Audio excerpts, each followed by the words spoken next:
What's up, guys? So my old favorite hero is coming back to the meta, and I'm talking about Chou. But right now, he's only viable in the gold lane. I personally prefer the damage build on him, not the tank Chou. Because damage Chou is one of the best heroes for solo ranked games. His playstyle allows him to easily burst down enemies, especially squishy heroes like marksmen or mages. He's really not viable in the EXP lane now, because if you match him against the current meta EXP laners, Chou can't really do anything against them. As for being a roamer, I think only pro players or full 5-man teams can maximize his potential, mainly because his pickoff potential requires proper follow-up. But if you're a solo player, tank Chou is pretty much useless, especially if you're not that good with him. Unless you decided to go for damage build, which I think it's also good now. Chou is great in the gold lane right now because against squishy heroes like marksmen or meta gold laners, he can easily handle them. Even Bane, who's really strong right now, can be matched by Chou in the gold lane. It just depends on the timing of who gets the upper hand first. Since Chou's combo hits really hard, he can actually kill Bane if you get the jump on him at the right time, because Bane won't be able to use his second skill or ultimate. Although Bane can easily burst you down too, so it all depends on timing. Or you can just buy Athena's shield. If he fails to burst you with his combo, tell him, "It's my turn." I can't even remember the last time I used Chou. I think it's been around 2 years or more, because damage Chou has been out of the meta for such a long time. When I first heard that Chou was actually good in the gold lane again, I honestly doubted it. I mean, he hasn't received any buffs for a long time. In fact, he kept getting nerfed. So suddenly hearing that he's meta now really makes you wonder. But when I tried him myself, wow, he's actually really strong in the gold lane right now. And this game you're about to see is my first one using Chou after a very long time. His mechanics and skills didn't change, so I still know how to use him. A lot of people have been requesting Chou gameplay before, especially since they knew I used to be a Chou main before switching to Masha. But honestly, I didn't really enjoy playing Chou before, especially with the tank build. And the damage build struggled a lot in the old meta. But now, he finally has a place again in ML. And it feels really good to use damage Chou once more. I think this is actually the first time I'm making a video about him. Can you imagine that? Chou was my old main, yet after a year of doing YouTube, this is the very first video I've made about him. At this point, my teammates were already taking the Lord. I knew they could handle it since 4 enemies weren't there anyway. YZ still had his ultimate, and they could easily zone out Lancelot to secure the Lord. But yeah, the Lord still got stolen, and it literally cost us the game. Because right after they gave the Lord to the enemy, they also ended up dying. I tried to defend, but I just couldn't hold it. So yeah, lesson learned. I'll never trust my teammates again. Next game, my teammates were the first ones to start trash talking. You can clearly tell they don't even know the current meta, yet they act like they're so good. Players like that, even if you give them the strongest hero, will still look trash. So imagine if a trash hero is used by a trash player. If you saw it, that Argus was using lethal ignition. I've never seen anything like that before. And then he had the nerve to say I was playing badly and should be reported, when in reality, he should have been talking about himself. Knowing is not enough. We must apply. It feels so good to outplay 3 enemies like this. They burned so many skills and battle spells, yet Granger still ended up dying. And because of that, he decided to build defensive items first, before going for damage.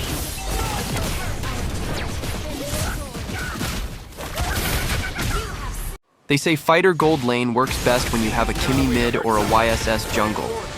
But as a solo player, even without those kinds of teammates, fighter gold lane is still a solid choice, especially when your teammates are using damage EXP laners, damage junglers, and non-tank roamers.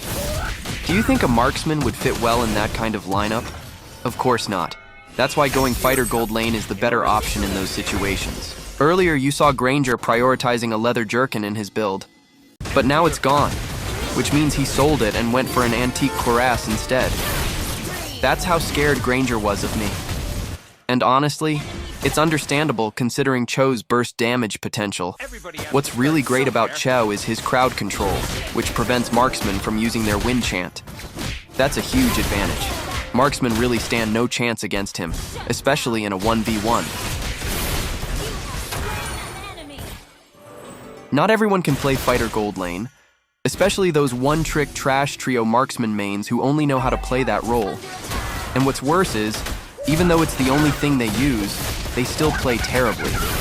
I mean, the fact that they choose to main heroes like Mia, Layla, or Hanabi already says a lot about their game sense. Boxing is not a way to hurt. Chou's ultimate is really easy to interrupt, and it's super important to understand that. It's easy for him to catch squishy targets even when there are multiple enemies around, but if the enemy team has crowd control, your ultimate can be interrupted so easily. And that'll put you in a bad position since you're using a damage build, and you're pretty squishy yourself. It's also not a good idea to keep diving into groups of enemies. It's fine if there are only 2 and they don't have any CC, because in that case, you can easily burst down at least one of them. I learned earlier that whenever we're taking the Lord and there's a chance the enemy might steal it, even if the only one left is Florin, I'll still help secure the Lord. And guys, this is really important. When all the enemy's inhibitor turrets are open, I mean you can easily push them since no one's defending. Prioritize that. Don't rush straight into their base, because it's easy for the enemy to defend, especially if they still have minions. Focus on destroying the inhibitor turrets first, then go for the end afterward. Because you know how your teammates are. They don't care about the enemy turrets and will just charge in. And when they die, that whole opportunity to push all the inhibitor turrets just goes to waste. That Argus really got fooled in that game. He's the one who should be reported. The audacity, right? Anyway, I'm actually enjoying playing Chou, so of course here's another game. This time I was up against Wan Wan. At first I thought Chou was at a disadvantage against her, but maybe that's only in the late game. Early to mid-game, Chou can easily handle Wan Wan since she doesn't have much mobility yet. She's super squishy, and it's really easy for Chou to burst her down. Also, since Wan Wan has a built-in Purify, it's really important to time your skills properly. Chou has 2 CCs, his ultimate and his first skill, so you shouldn't use your ultimate right after your first skill. Wait for her to use her second skill first. When she's waiting for your ultimate, don't worry. Chou can still handle Wan Wan even without it. Or you can just use your ultimate to finish her off, since even though Wan Wan's Purify can remove CC, it can't immune the damage from Chou's ultimate. What's great about Chou is his mobility. You won't be scared to roam around alone or check bushes, because you know it's hard for enemies to kill him, right? Or maybe not.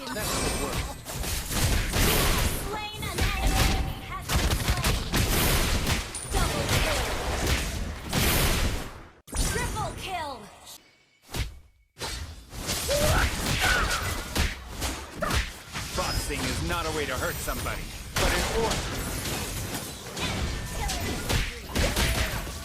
Chou is one of those heroes with a built-in elimination effect. I'm not sure if there are others like him, but he's the only one I know so far. Comment down below if you know anyone else.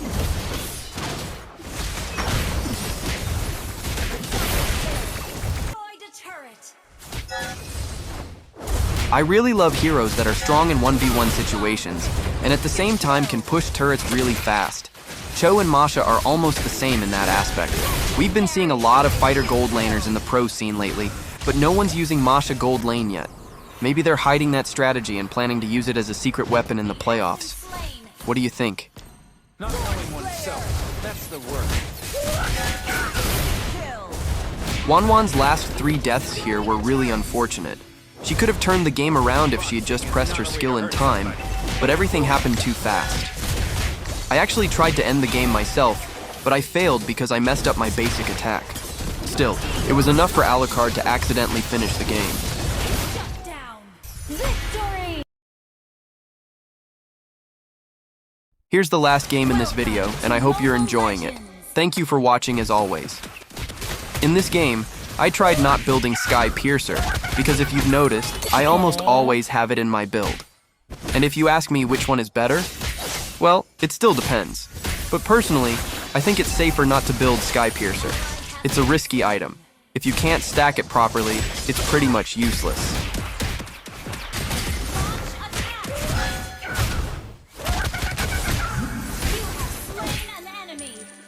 It's my habit to use Chou's second skill right after using his ultimate. I always do it, like my finger just moves automatically. Even though it's been a long time since I last used him, I still do it until now. But it's actually a good habit, since Chou's second skill gives CC immunity. Like I said, his ultimate can be easily interrupted even by simple CC, so that CC immunity from his second skill right after using the ultimate is really necessary.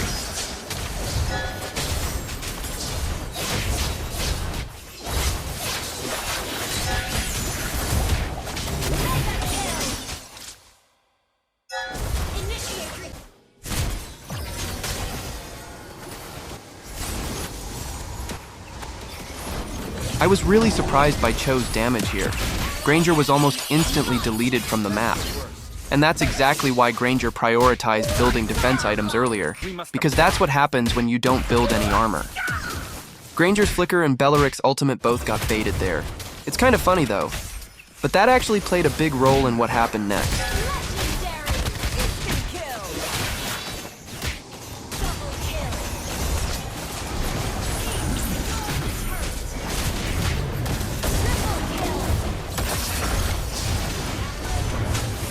If you made it this far into the video, I think you enjoyed it. Have you subscribed yet? If not, please do. It really helps a lot. Thanks for watching.